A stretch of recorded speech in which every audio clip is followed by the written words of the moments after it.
Howdy folks, Spencer here, and today I want to talk about a few things in a more serious format. So I've got the face cam up, and to those of you that haven't seen my face before, it's usually not got a beard, usually it's nicely shaved, but I decided about 2 weeks ago to try and let the beard grow out and just see what it would look like. I've never really grown it out before, so the one benefit to it so far is it helps cover some of the fat, being I am a fat American from Iowa. So let's get into the first topic here. The history of the channel. So I started this channel out as a way to show off the things that I had accomplished in the game and some of the gameplay, just some really basic stuff that wasn't the most entertaining when you look back at it.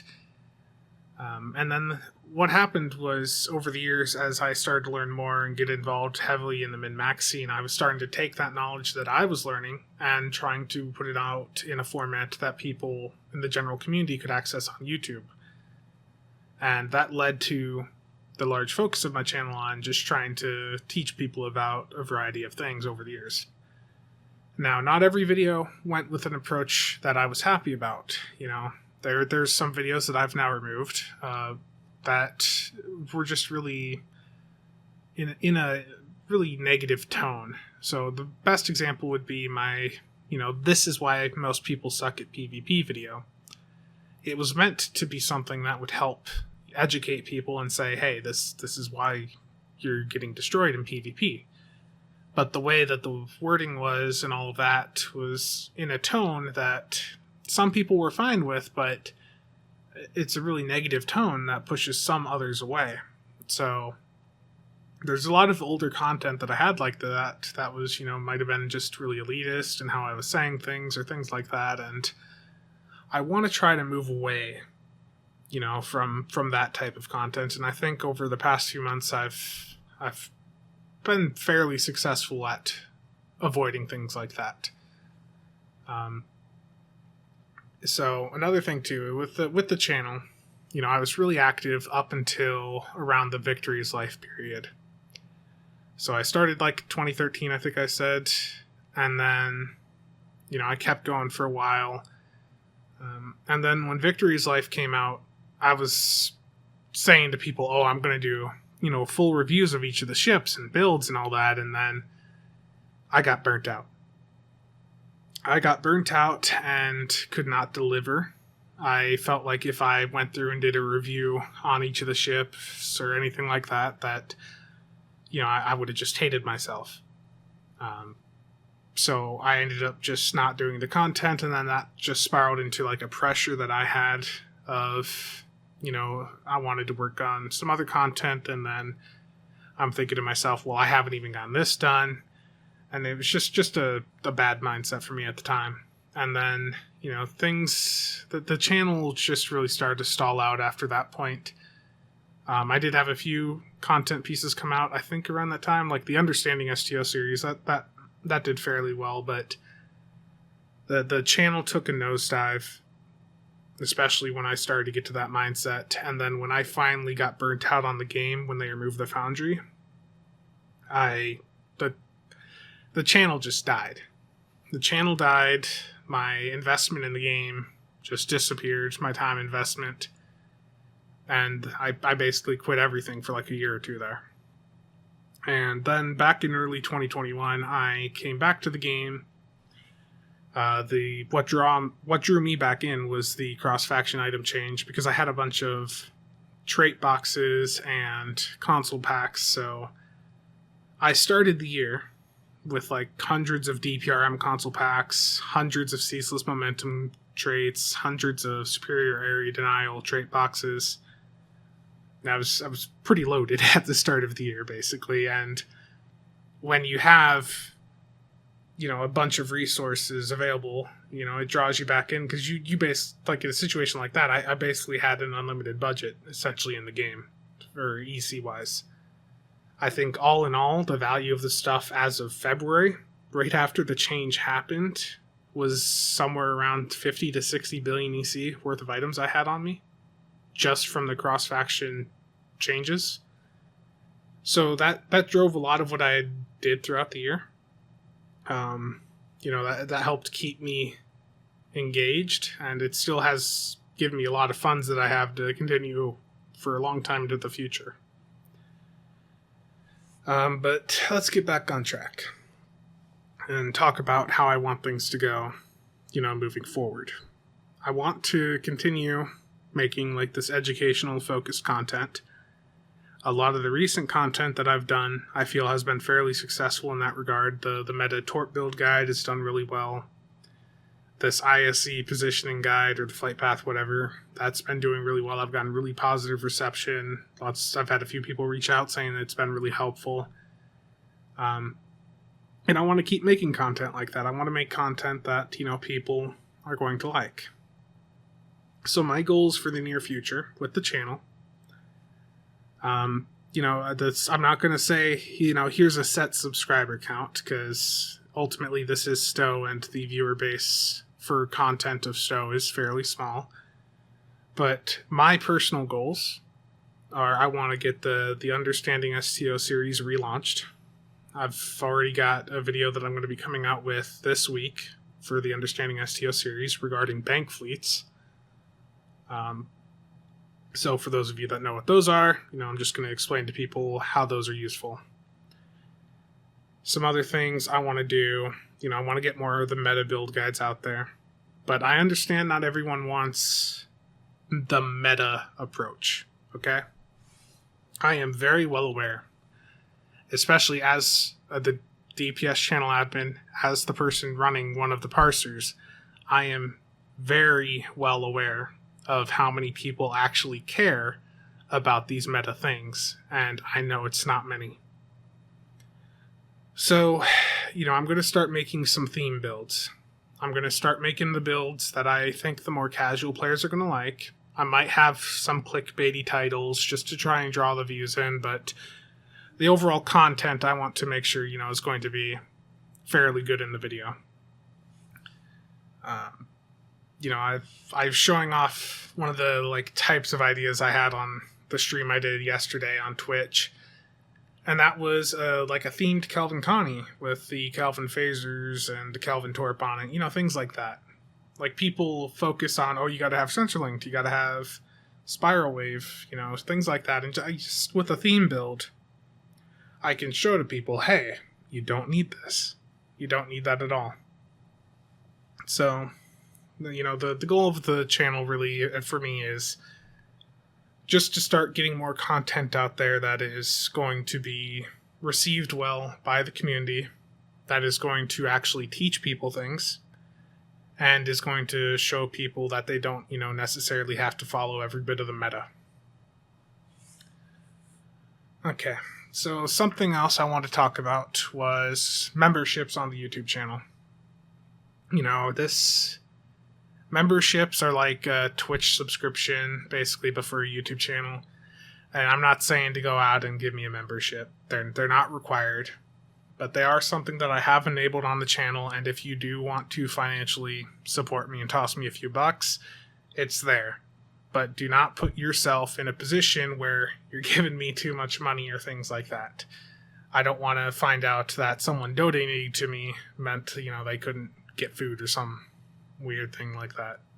I don't want any situation like that to happen. So if you want to contribute, it's appreciated, but it is not required. Some of the memberships have things like, hey, if you get this tier, I'll build a ship for you. You can just message me or go onto the Builds Discord and you can get that for free. Okay? But that is just there so, just because, I had to put things there. That's, if you message me and say, can you help me out with the build, or can you tell me what's wrong with this build, I'll give you the feedback for free. You don't have to pay me for that. And the Builds Discord is even better in that regard because you're getting more than just me helping you. You're getting a lot of other people that are very experienced. There is a membership role for Discord, just to help fund the bots and stuff on the Builds Discord. So there's a few different ways you can help with that. Obviously if you get the Discord booster or whatever I named it membership that's going to help just give me the money directly to use towards the bots. But one of the other things I use it for is my Discord Nitro membership. Okay? With the Builds Discord, we are not partnered yet. We would need a lot more activity to be partnered. We need more people talking in the chat channels for that Discord to get partnered based on what I've been looking at so far.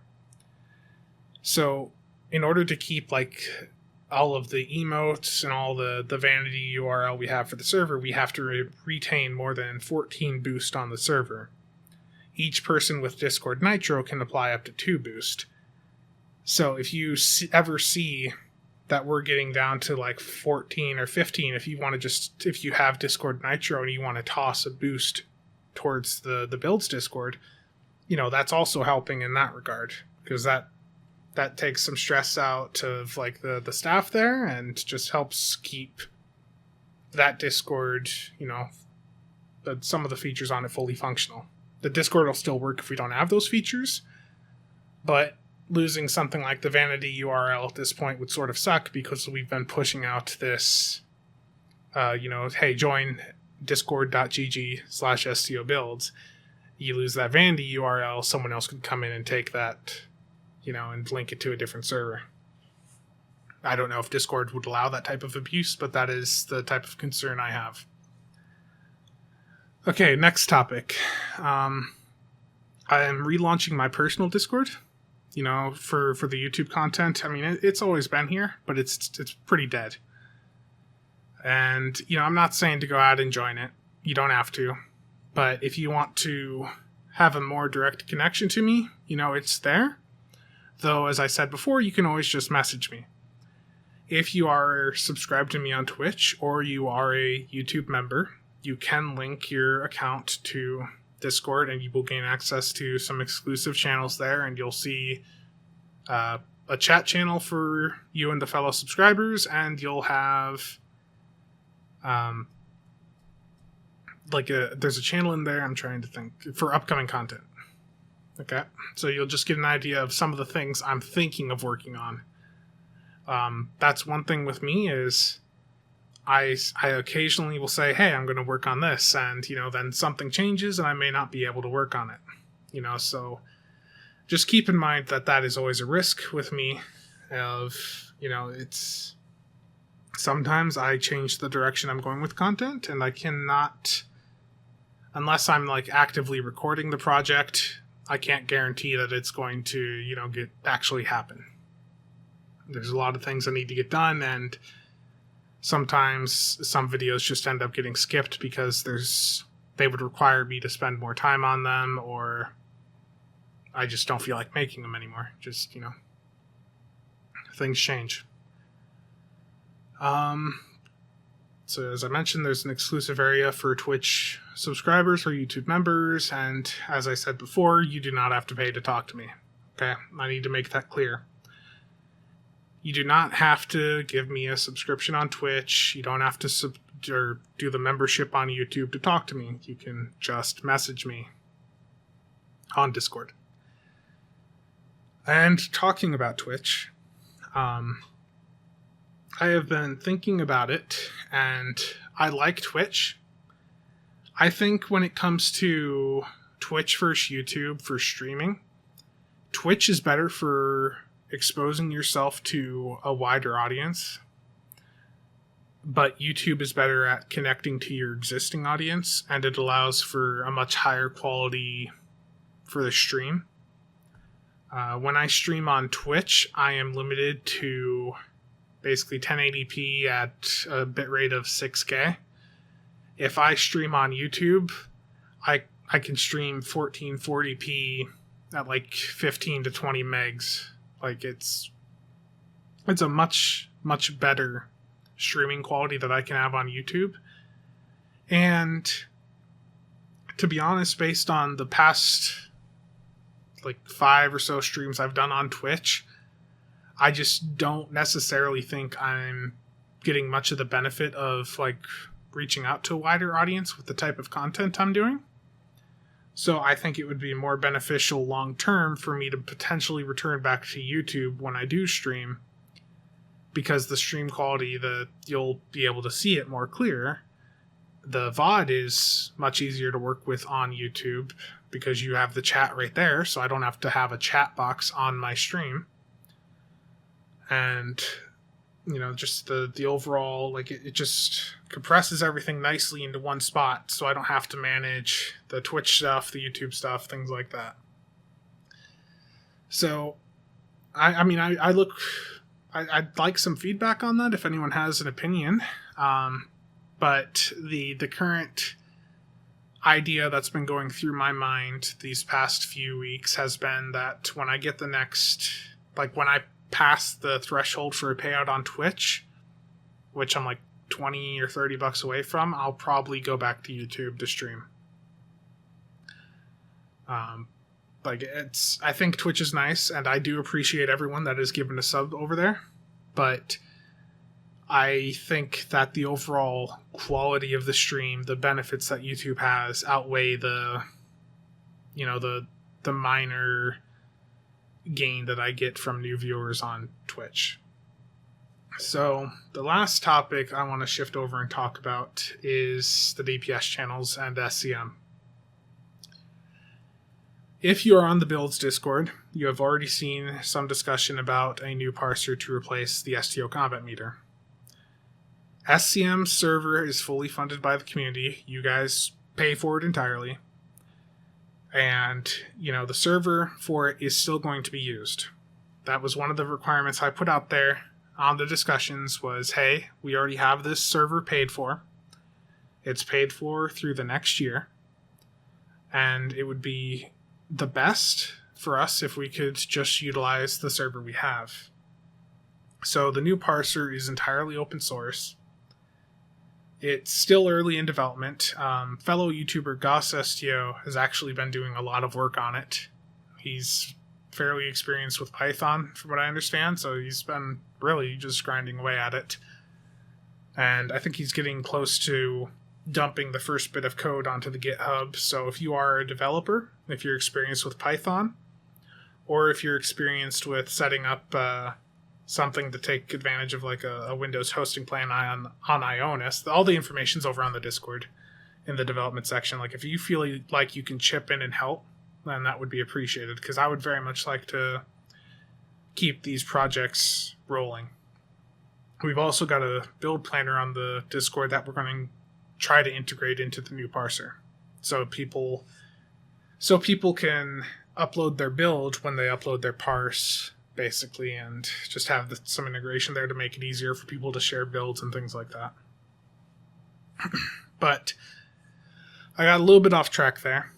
The main topic for this section was supposed to be about the DPS channels.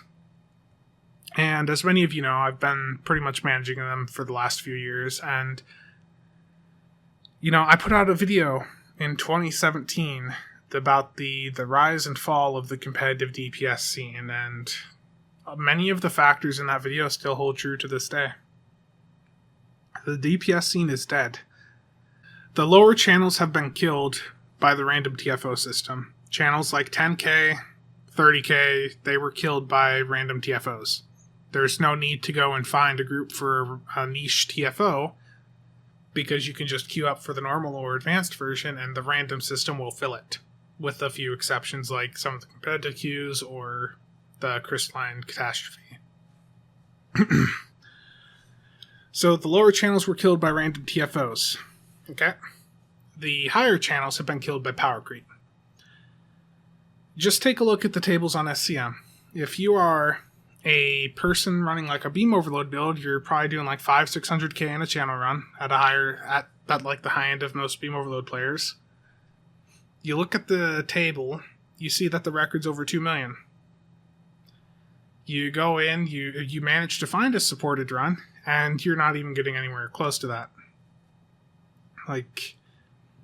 Power creep is difficult. Power creep is really difficult because part of the situation is that not everyone can get a supported run. Okay? Not everyone can get into a supported run.